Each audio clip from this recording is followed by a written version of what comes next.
Yo, yo, yo, yo. How are we all doing, guys? Welcome back to True Gunners TV. Hope you're all doing sensational today. We are back again, of course, match preview time. Now, we only have a couple of weeks left until the beginning of the new season. I'm sure we're all starting to get excited for that. And of course, Arsenal are back in action once again tonight, starting their pre-season tour over in the United States with an opening fixture against Manchester United and England legends, Wayne Rooney, MLS All-Stars team. And of course, after the madness that occurred on the stream last night, make sure you go and check that out if you haven't already. I had to bring another special guest on. And this time, it's Wednesday. We're halfway through the week. I thought, we've got to have a chilled one tonight. So there was one guest that sprung to mind. And I thought, yeah, cool, calm, collected, making her debut appearance on the channel. Hence how I said her there. So a bit of diversity as well. And, some idiots like to say that women can't talk football.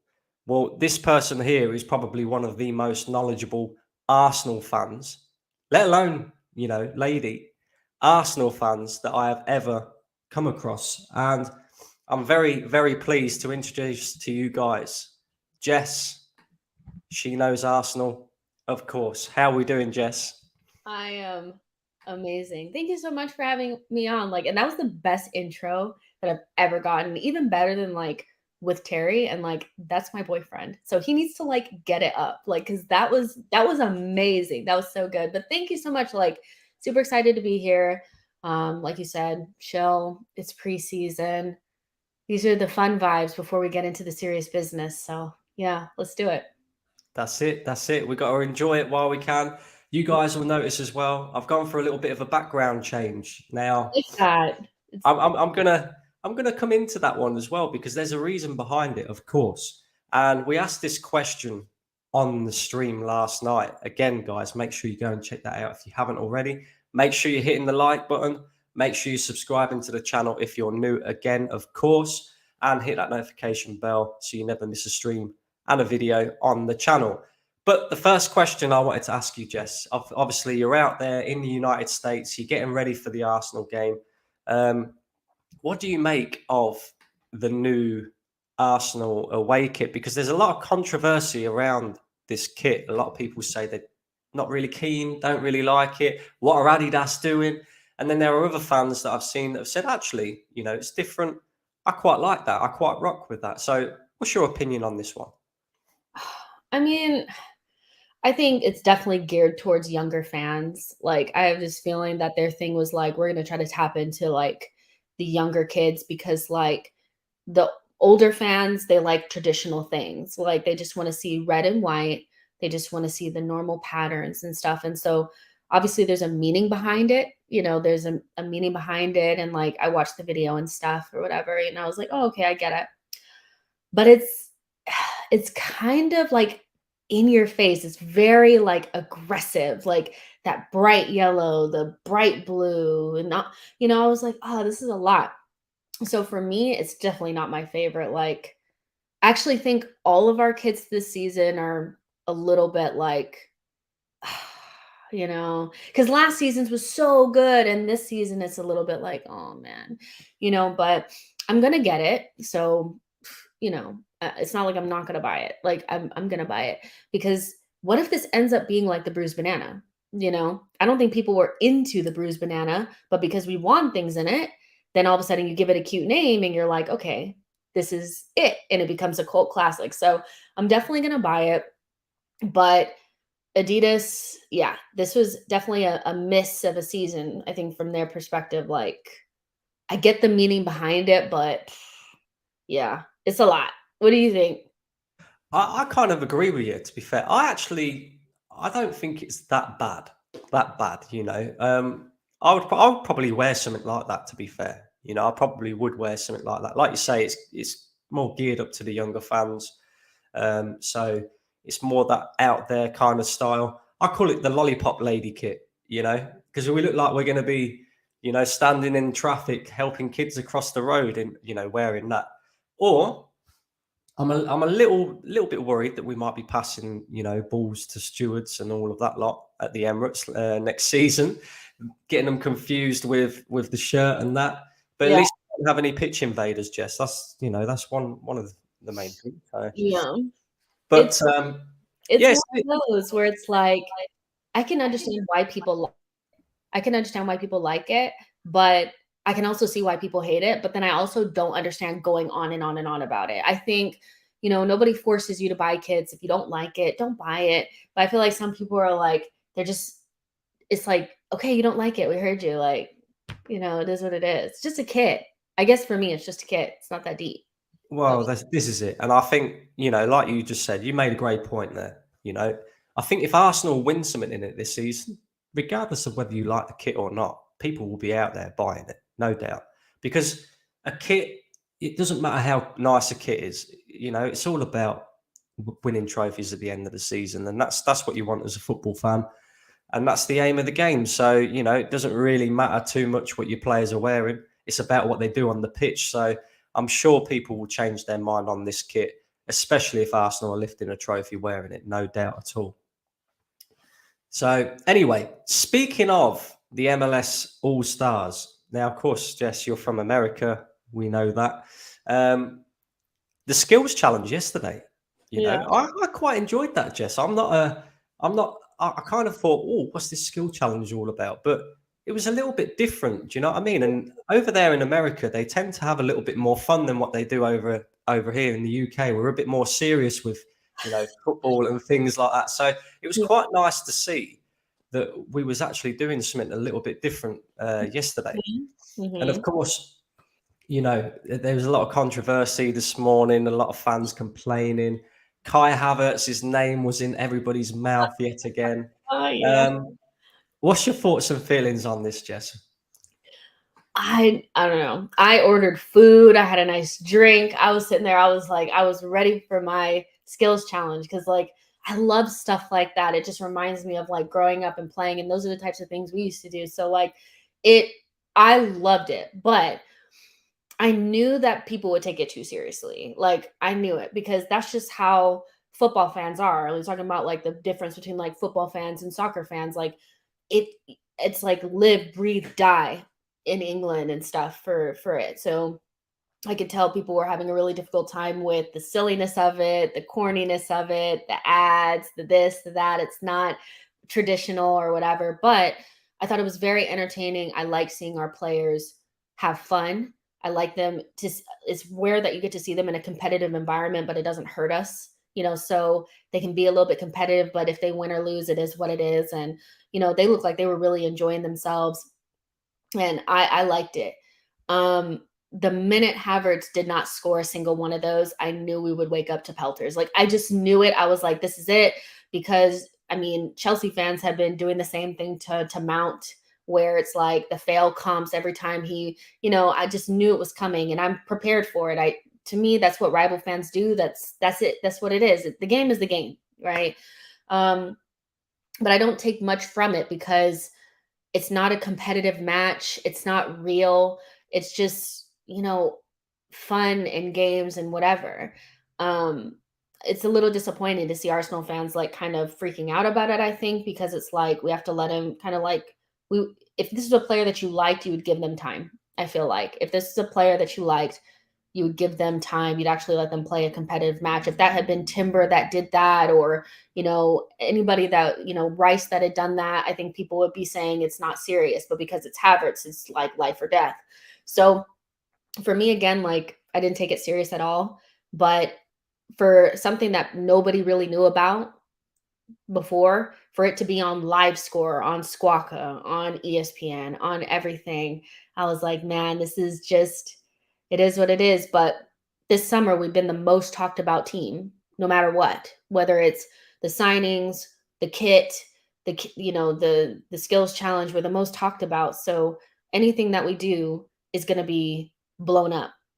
And Kai Havertz not scoring any volleys is no difference. So, you know, it is what it is. I mean, what do you think? Were you upset about it? Because I know that you were like, disappointed about like what he looked like against Nuremberg. Like you weren't impressed by what he did then. So did that carry over to the skills challenge? Like, did you take anything from it, or how did you feel about it?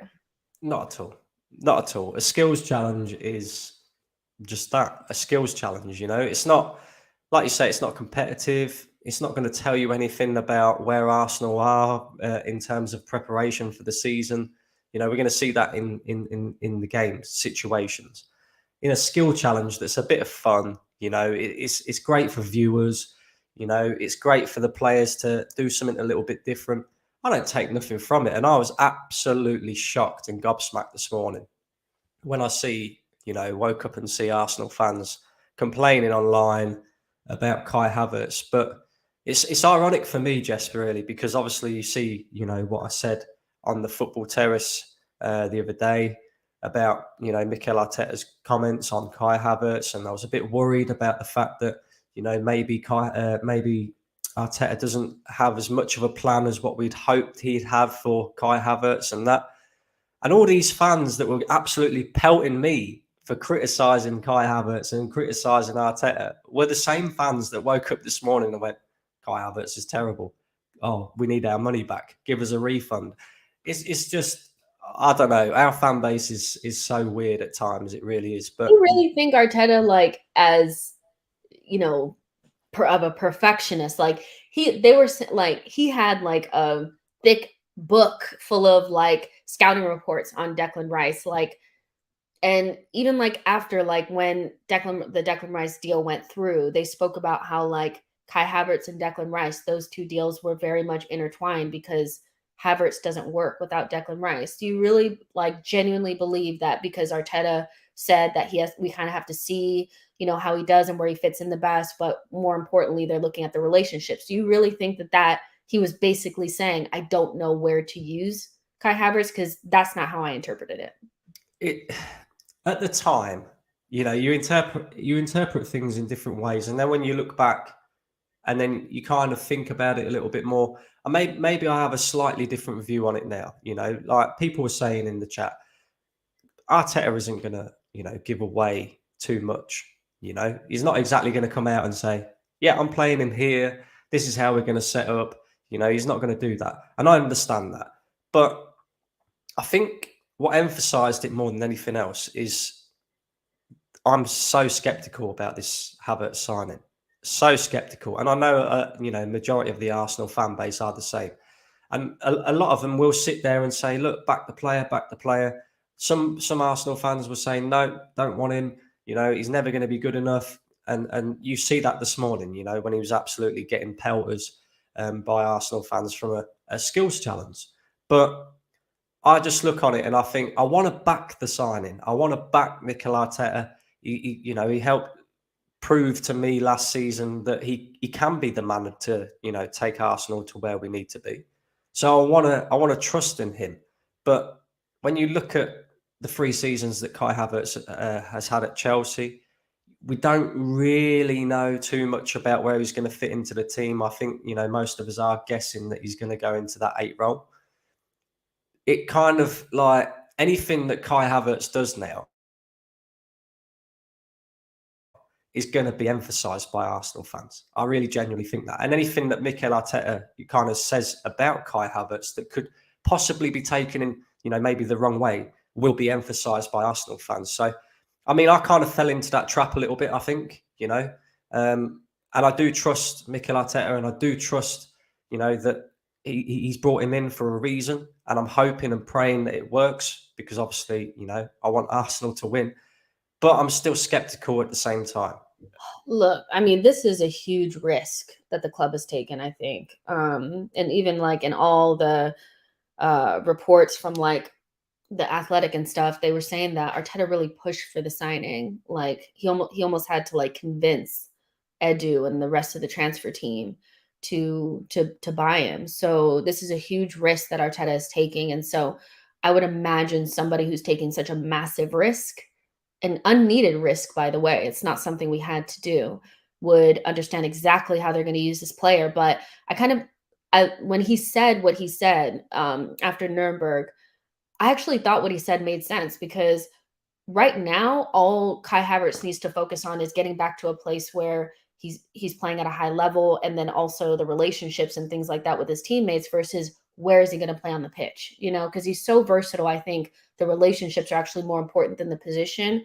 But if Arteta came out and said he's going to play in the left 8, we know exactly what we're doing, it would give people comfort. And I think that's what people are looking for. They're looking for a straight answer of, like, from Arteta's mouth, this guy is going to play here, so that because the whole confusion around Kai Havertz is, where is he going to play? I think that's mostly what it is, because people don't want him to play striker, because he wasn't good at it. But they also don't want him in the left 8 because the left 8 is the Xhaka role, and he's nothing like Xhaka. So, like, why would you put him there? So people want a very clear answer from Arteta so that it can alleviate the stress. But the reality is that we kind of have to wait and see how it all cooks. And I was saying this earlier, that just because Kai Havertz will play in the 8 position, I believe he'll play there, I don't think that precludes him from playing false 9. I don't think that means that we'll never see him in the front line. I think we have to almost be more open-minded to the idea that some players are just going to play in multiple positions, and that doesn't mean that that's the end of Rice playing in the 8. I think people are really wedded to that as well. So wait and see. But patience is not something we're good at, so I can understand why people are freaking out. I think Havertz is a huge risk, by the way. I'm somebody that wants to really back the signing. I think it's a huge risk. I think you could have went out and got a Szoboszlai or a Madison or something like that, and you wouldn't have had all this, like, panic. But we went for the guy that has the baggage, so yeah. Yeah, again, I'm in pretty much complete agreement with you. I'm a mixed one when it comes to Kai Havertz, because I think he's got all the attributes to work in this Arsenal team. It's just, can Arteta get the best out of him? Now, again, it's very skeptical when it comes to the manager as well, because we brought in the likes of Fabio Vieira.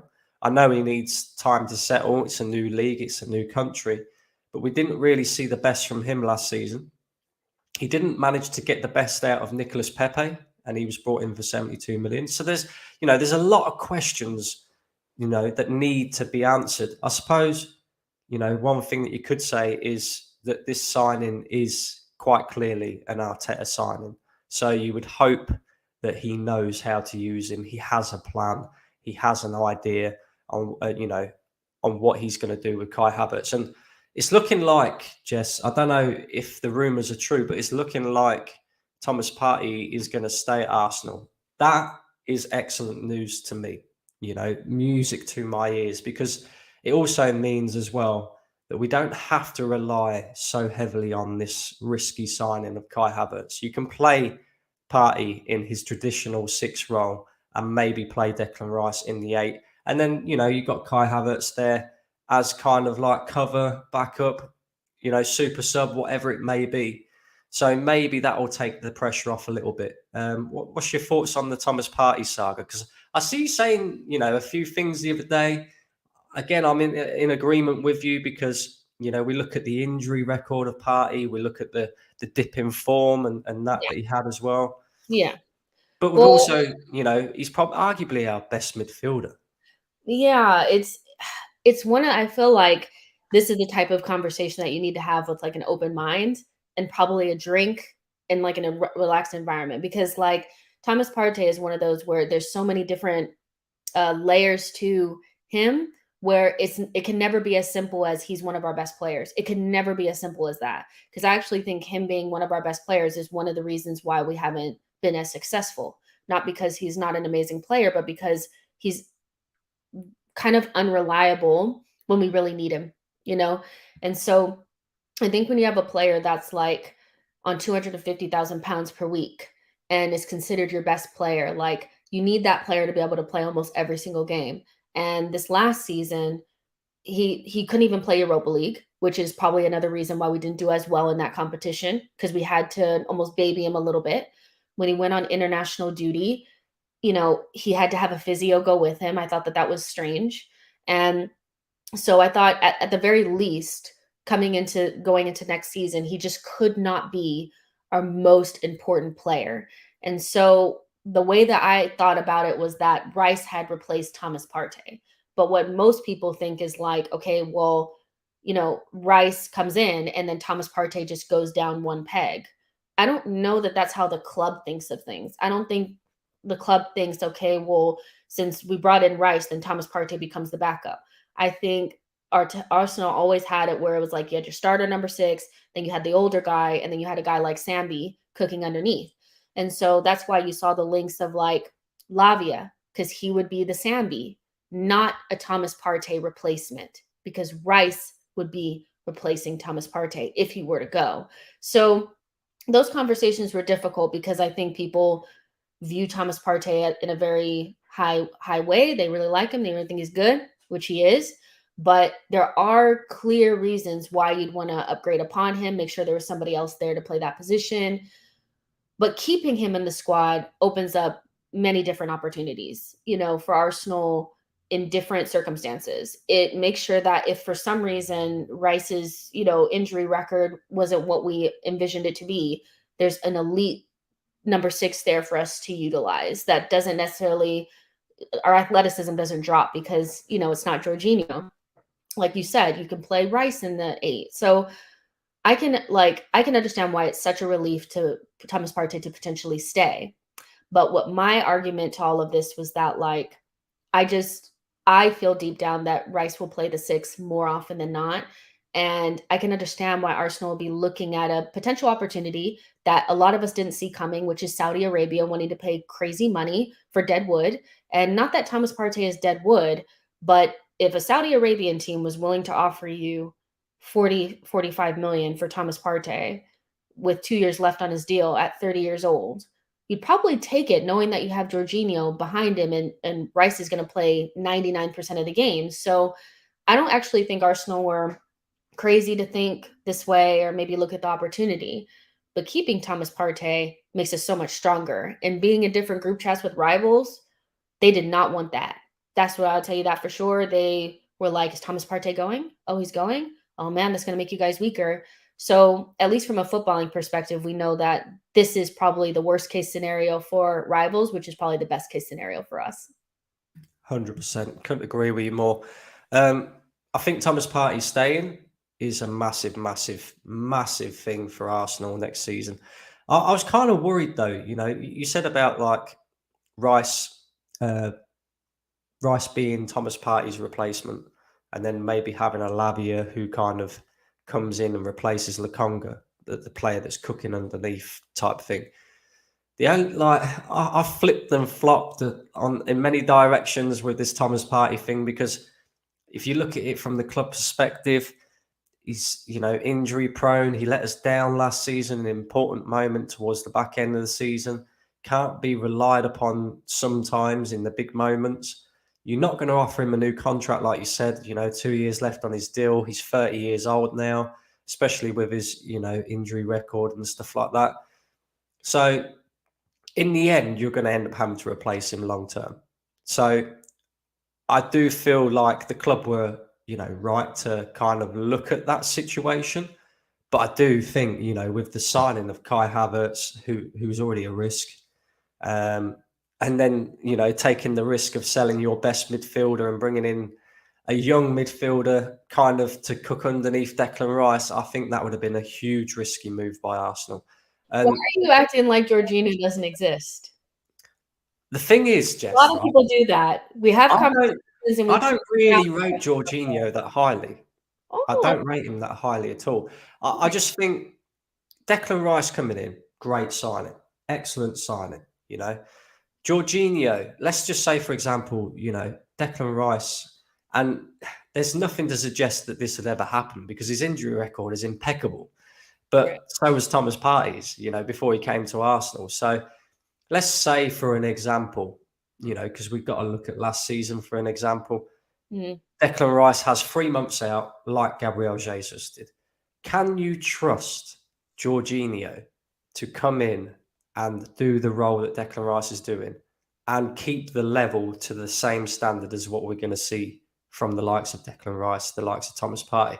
I'm not so sure. I like Jorginho as a player, but I just feel his legs have kind of like gone. Do you know what I mean? He's not really that mobile in the midfield.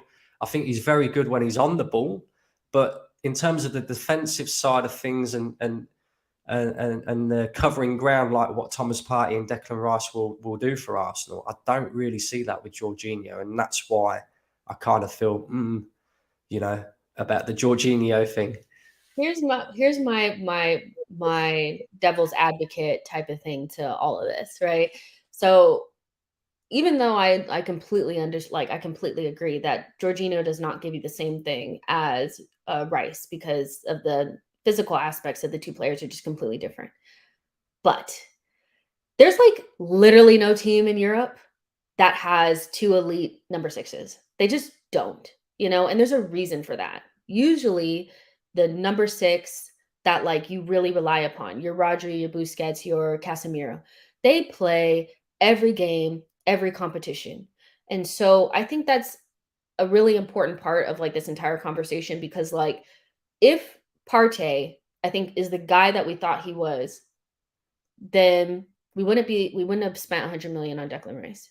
I think that's a key part of it because we can't rely upon him. So Jorginho, even though he's nothing like Rice, if you take Thomas Partey out of the equation, how many teams have a better number six starting and backup option than Rice and Jorginho? None, really. Maybe City, but Calvin Phillips is crap, So I think the key to all of this is like remembering that, like, if you take Thomas Partey out of it, and like, let's say he were to go, that we're still in a very advantageous position. And realistically, in a squad, unless you are Man City, it's very rare that you're going to have the same level of quality in every single position, backups and starters. So that's why I felt more like, because Thomas Partey didn't play every minute of every game for Atletico.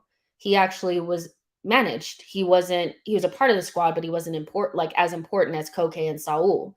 So he would come into big games and, do things like that. But we were relying upon him a lot. So maybe the key to Thomas Partey being good for Arsenal is just being a part of the squad like he was at Atletico.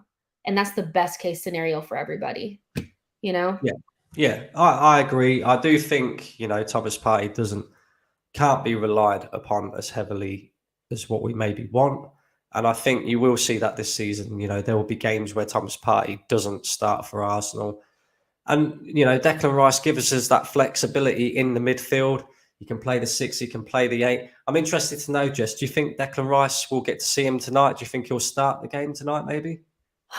Well, Thomas Partey is not going to play because he's not ready. So potentially, but I actually think there might be a chance that he won't start because I think he's being like slowly bedded in. Like from what Arteta said in his press conference to when you look at like the inside training, he's not doing everything. So I actually think there's a chance that Jorginho might start. And we'll see like Jorginho, Havertz, and Odegaard. And then maybe Rice will come in a little bit later. It'll alarm Arsenal fans. I know that there'll be like a level of, oh my God. But the reality is I think we're in a position to be able to bed in our players slowly. And one of the things I want to see in this preseason is not to start off as quickly and not to burn ourselves out early on in the season, but to grow into it and be stronger at the end. So if that means bringing in Declan Rice a little bit slower and Timber a little bit slower, I think that that's the right thing to do. Yeah. Yeah, no, I agree. I'd like to see him play tonight. Of course you would. Of course. Absolutely. I'd love it. I think we will. He was on the little, like tomorrow he was on that little thing. So I'm sure he will play a part. I'm just not 100% sure he'll start. But if he does, I'm excited. I am so excited for this player. Like, I can't believe he's ours. Like, I still don't believe it. It's crazy. Rice, baby. So another player I wanted to ask you about, and this is like my next question, is going to be about preseason and of course about tonight. But another player I wanted to ask you about, and I was quite surprised when the squad came out for, the US preseason tour, because obviously when we played the game out in Germany against Nürnberg, I thought there was one player that stood out for Arsenal, and that was Ethan Nwaneri. And I'm surprised that Arsenal haven't brought him on the US tour. I'm surprised that they haven't tried to, give him that experience with the first team, kind of show him a pathway in maybe. I know he's only 16 years old. I know he's just signed a scholarship with Arsenal, fended off a lot of interest from other clubs as well. But he really stood out in that game, and I'm surprised that Arteta hasn't brought him along to the US. What's your thoughts on that one? I think he stood out as well. I thought Miles Lewis-Skelly was also quite good. I think, they look like typical Arsenal players. They look physically ready. They're confident, and they did the thing where, you have one chance and you really kind of go out there and make sure people remember your name.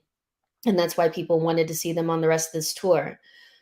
But since Arteta has come in, which I think people have criticized him for, not necessarily me, I kind of understand why he does it, but the emphasis on preseason has always been the players that are actually in the first team and guys you want to get out of the club have precedent over younger kids. And that's why you haven't seen as many kids come through under Arteta than I think you've seen with others, with other managers, because it's not I don't think it's as big of a priority for Mikel Arteta. I'm not in a rush to see Ethan Nwaneri or Miles Lewis-Skelly in the team. I think, if they're good enough, we'll see, if they actually are further down the line. But we need to get rid of Rob Holding. We need to get rid of Cedric. We need to get rid of Runnerson. All these guys, they got to go. And I think from my perspective, it's more important to have them in the squad, because once you leave them at home, you're basically telling people that they're nothing, they're crap. And we can't just let them sit around. Like, they have to be seen. They have to be seen as somebody that people will actually take on a tour. And we already have Pepe out, Sambi out. Like, these guys are not traveling. So we have so much deadwood. And I think in order to get them out, they have to be kind of seen, which is painful because as Arsenal fans, we don't want to see our deadwood out there taking up minutes. But I think it's more important to get them out than to bring Nwaneri on this tour. That's my feeling on it. Maybe next season when we don't have as much deadwood, because I think this will be the last season of like a lot of these type of guys around. Maybe you'll see more of it, but we got to get rid of those guys, and you can't do it if you don't take them on tour, because then people put in 2.5 million euro bids for guys like Rob Holding, which is just, that is like, is that even a pound? Like £1 million? Like, it's like barely £1 million. It's wild. Do you know what I'm saying? So yeah, but he did stand out. He'll get his chance. Like, he'll get it. He'll get his chance. Yeah, definitely. So on preseason, how much importance do you put on preseason games? Because I'm kind of in the middle of this one. Like, I looked at Arsenal last season. I actually went to the Emirates and watched us against Sevilla when we won the game 6-0. And we absolutely destroyed them. I know that was the Emirates Cup. I know that was after, the US tour last season as well. But I feel like the majority of our preseason games you could see where the team was heading. You could see that the preparation was right and the team was ready to hit game week 1 and go from there.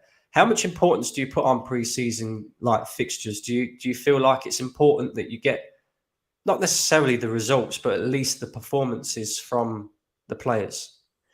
Yeah, the performances for me are more important than the actual outcome of the game. The only reason why I say that is because, when you watch preseason games, they're often quite disjointed. And so sometimes you'll have, like, in the first half, you'll have all your starters, your best guys out there, and you'll be ticking. And then halftime will come around, you'll take all those guys out. It'll become like a mismatch of guys, and maybe it goes away. But you remember in that first half that what we were doing was good and it looked like us. And that's kind of how I felt like when we watched Arsenal versus Nuremberg. I thought in the first half, it looked like us, a rusty us, but us. In the second half, it was like guys never played with each other before. You start bringing kids in, and then Hein makes a mistake. And then so it looks like we were really bad. But in the first half, I thought we were all right. So preseason is very important. I think having an organized and very, well put together preseason was a big reason why we started off so well. So I would never say that preseason doesn't matter. It does. But I always think context and, being balanced on it is important as well, because I've seen Klopp with Liverpool and other really good teams in preseason have like little draws here and there, whatever, but they were still ready for the season to start. And like I said, like a couple minutes ago, I'm actually not desperate to see Arsenal firing on all cylinders right away. Like I want to see that we'll win games and we're dominant and we're playing our football, but we should be hitting top speed in December. We hit top speed in like October, and we ran out of gas at the end. And so I would like to see us kind of ascend into the season. So if we're not as on fire as we were last season, I'm kind of okay with that as long as we look dominant and like we're going to win games. Does that make sense?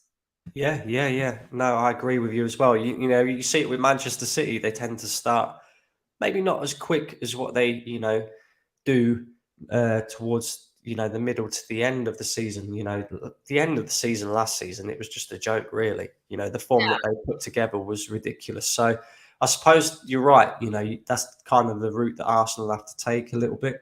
Maybe, start the season a little bit more slower, making sure that we're, winning games, of course, but not peaking until, when it really, really We matters. were So, really good in that preseason. Like we were like as good as we were gonna be in that preseason. Like we were really, really good. I watched some of the games back, but halfway through the season, we stopped pressing. Like we stopped pressing. We weren't as, we didn't have that same energy. And some of that was probably because we couldn't rotate as much. But, I don't think we need to like really go like right away. We just have to look like we're going to win games and look like ourselves, knock the dust off.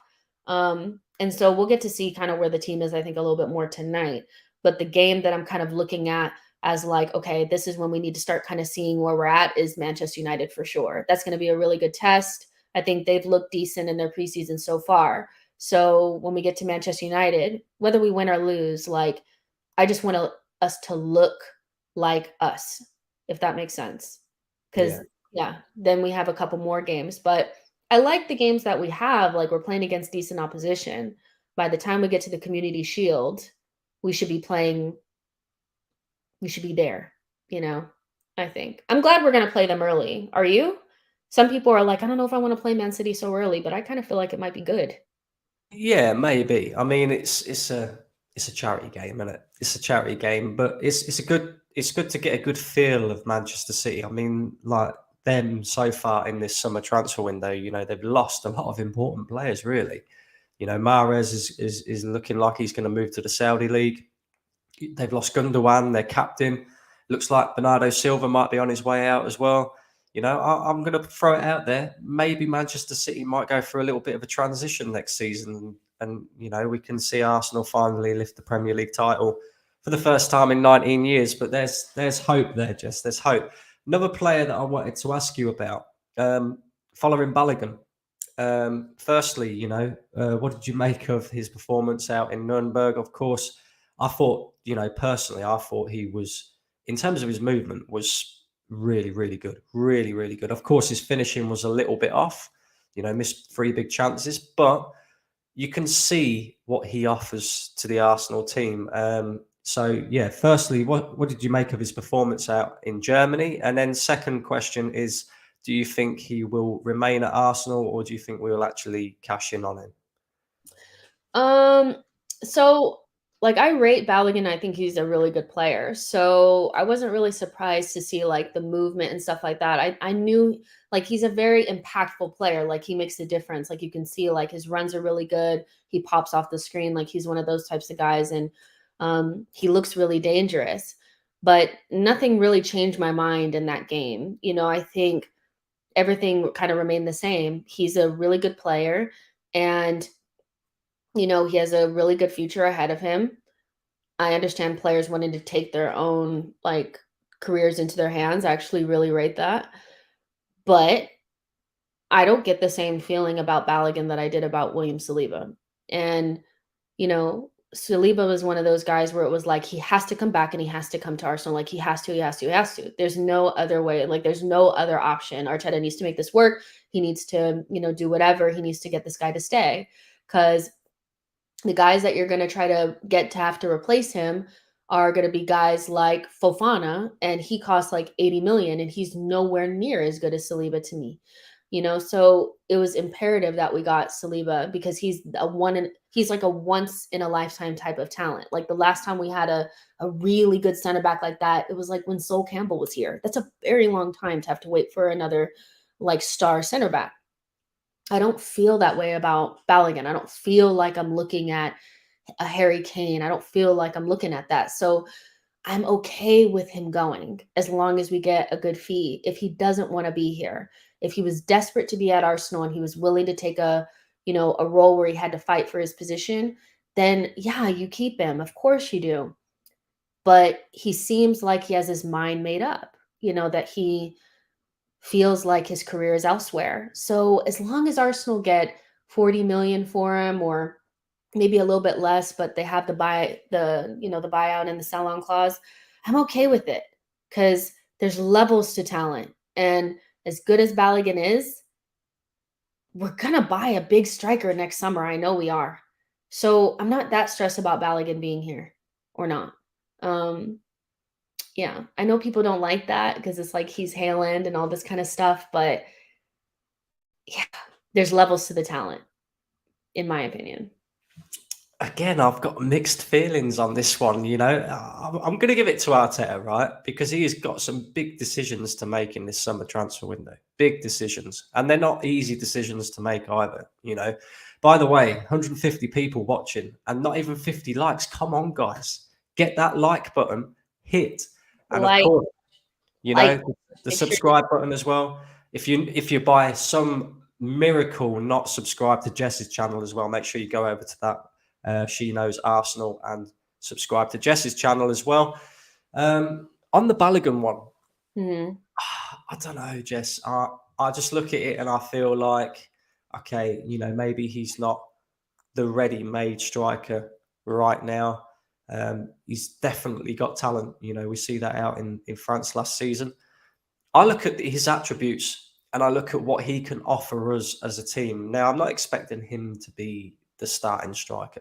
Of course, Gabriel Jesus is our main number 9.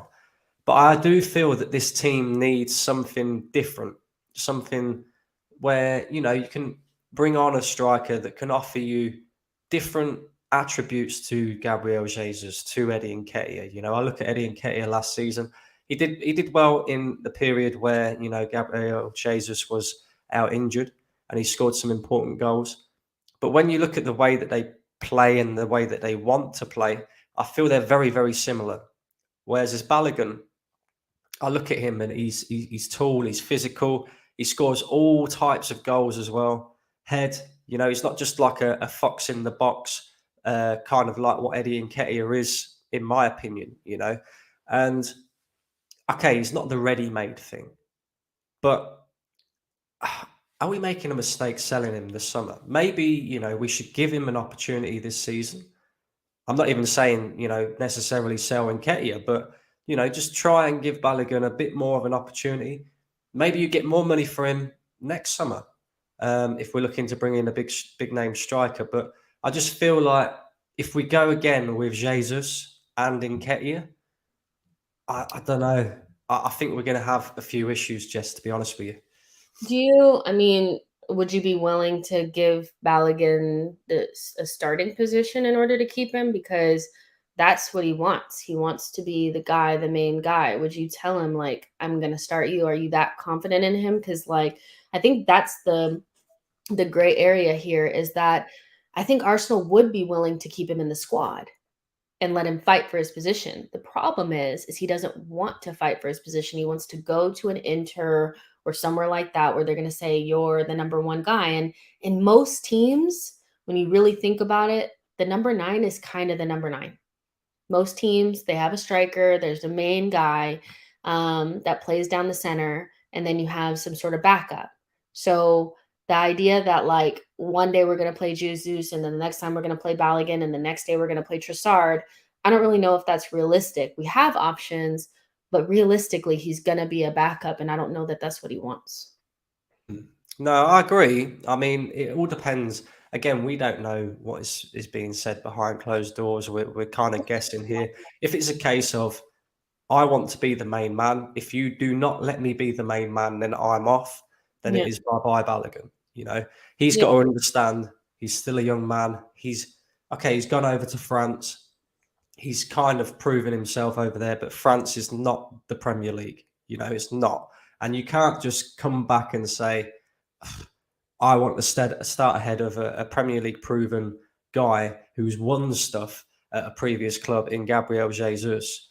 And you know that it just don't work like that. You have to have a certain element of fighting for your position. Now, if it's a case of I want to fight Gabriel Jesus for the number one spot in Arsenal, then fine, no problem at all. Because I look at Eddie Nketiah for an example, and I don't really see that too much from him. You know, like his performances, I think it kind of told us when Jesus was out that he had, he can be, but then it worries me as well that Arsenal went out there, they brought in Trossard, and it kind of told me a little bit like, does Arteta trust in Eddie Nketiah as much as what he says he does? And Yeah, but Trossard was brought in at left wing, though. I don't think he was initially brought in to start centrally. But what happened is Eddie got injured, and then Trossard played down the middle. And I think that's when the realization was, like, for me, that even Trossard is a better option than Eddie through the middle. Like, he just, like, if I had to choose right now who's going to start ahead of Jesus, if I had to choose somebody, it would be Trossard. That's why I think that you should sell Eddie. Like, I'm not like Eddie for me is not somebody that I'm advocating for. So it's not Balogun versus Eddie for me. It's okay. whether or not Balogun wants to be here or not. If he doesn't want to be here and fight for a spot, then he doesn't want to be here and fight for a spot. But Eddie is just like, Trossard felt so much more comfy, like in that center forward position. I thought we got a lot more out of him than when we did when Eddie was playing, because like eventually the goals kind of dried up. And when we got to like against Man City, it was kind of like, oof, like it's not working anymore. I think Eddie, like, I'd be okay with seeing Eddie go too, you know? Yeah, see, if it was a case then that, we kind of moved Eddie Nketiah on, kept Balogun, and Balogun was fighting Trossard and Jesus, for the starting position, I'd be cool with that. I really would. Because like I say, there's going to be games this season where we're going to get found out. We can't play the same way all the time. We're going to be, hopefully, if we go to the latter stages of the Champions League, we're going to be going to places like the Allianz Arena, the Bernabeu. Can you imagine we get an injury to Gabriel Jesus? We get an injury to Martinelli at the same time. Trossard's having to start on the left-hand side. And you have to, go to the Bernabeu in the second leg of a Champions League fixture with Eddie Nketiah up front. Like, can you really trust that? And I feel like you need somebody who offers that something a little bit different. Kind of like when we had Olivier Giroud. If you need a goal, you're struggling to break a team down, you need a goal. Giroud, you can bring him on, and you know that he's going to win headers in the box. He's going to, score stupid, ridiculous goals like he had done, like the scorpion kick, for example. He has that ability as well. I'm not saying Balogun is as good as Giroud, but in terms of his attributes and what he can offer, I just think you need that element of being able to offer something different off the bench. And Balogun can do that. I don't trust that league. So, I also take that into consideration. Lacazette was scoring loads of goals in that league.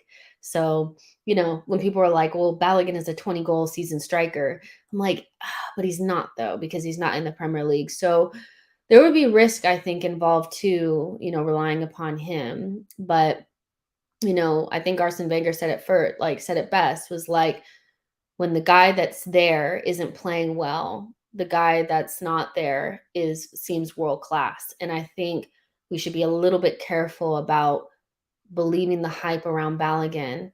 And the reality is, like, he's a young guy. He kind of offers something a little bit different, but there's no guarantee that I don't think there's any guarantee next season that he would offer significantly more than Eddie. So I think the two of them together, are a little bit question marks. Like, I would love to just get a whole new striker with different attributes altogether. Tall striker, somebody like an Evan Ferguson or an Osimhen or something like that. But I feel like that's a next summer thing. Mbappe? So Mbappe, if he'd be willing to come, since we're his first choice, if he were ever to come to the Premier League. I don't know if you guys heard, but somebody different.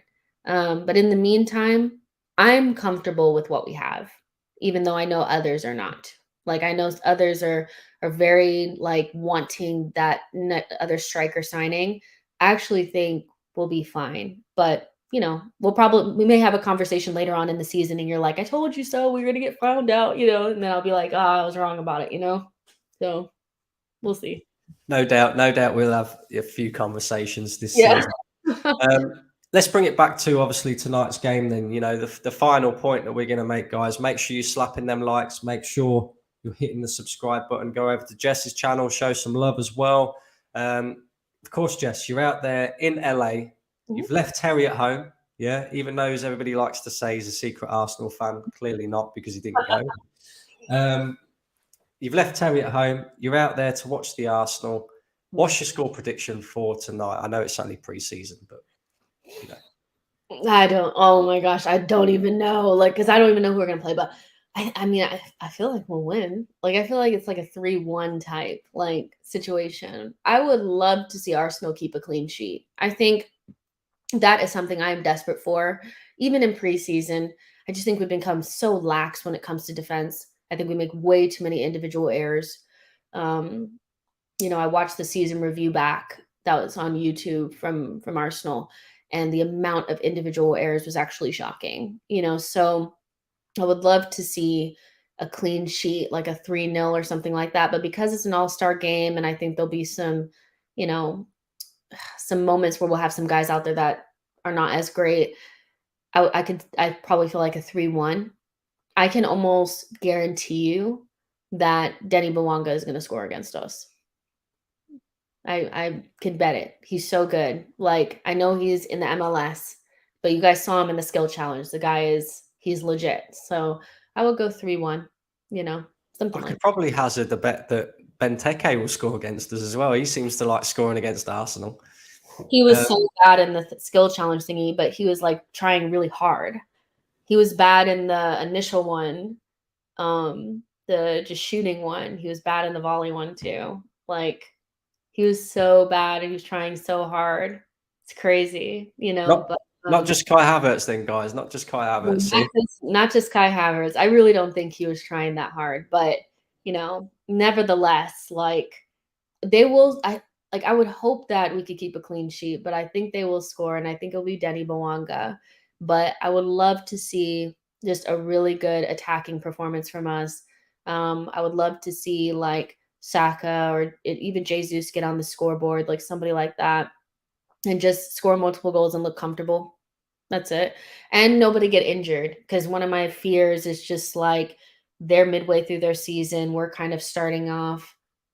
Don't try to show out and make a name for yourself. Don't hurt any of our players.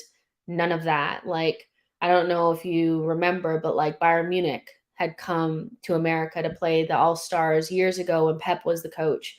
And they didn't even shake hands at the end of the game because the MLS players were being so rough. And so a 3-0 win with no injuries is what I'm going for. Let's hope so. Yeah. It's fine. If you're going to be rough, that's fine. Just stay away from Declan Rice. Stay away from Thomas Partey, because he's breakdown ready to happen anyway. And of course, the rest of the players as well. If you want to be rough with anybody, be rough with Arteta, because he'll probably get rough back. Do you know what I mean? So Arteta is, he's one of those. I watched an old game of Arsenal versus Everton. The amount of bad tackles from Arteta was insane. I say everybody should watch that game. It was the last game of the season in the 2005 season, where I think we finished second. Yeah, the amount of bad tackles from Arteta was shocking. Dear. There we go, guys. We're going to wrap this stream up here, but thank you all for watching. Of course, hit the likes on the way out. Don't forget to do that. 884 of you in here watching. It's great. It's obviously because Jess is here, because, you know, I don't normally get this sort of audience, Jess. So they've all come for you. Yeah, hit the subscribe button. Make sure you go and show Jess some love over on her channel as well, if by a miracle you are not already subscribed. And yeah, Jess, I hope you have fun over there in LA. And I'll be keeping a close eye on tonight's game, no doubt. Kai Havertz, of course, and the rest of the team. And listen, guys, we're going to get out of here. But yeah, appreciate everything. Cheers, guys. See you later. Guys.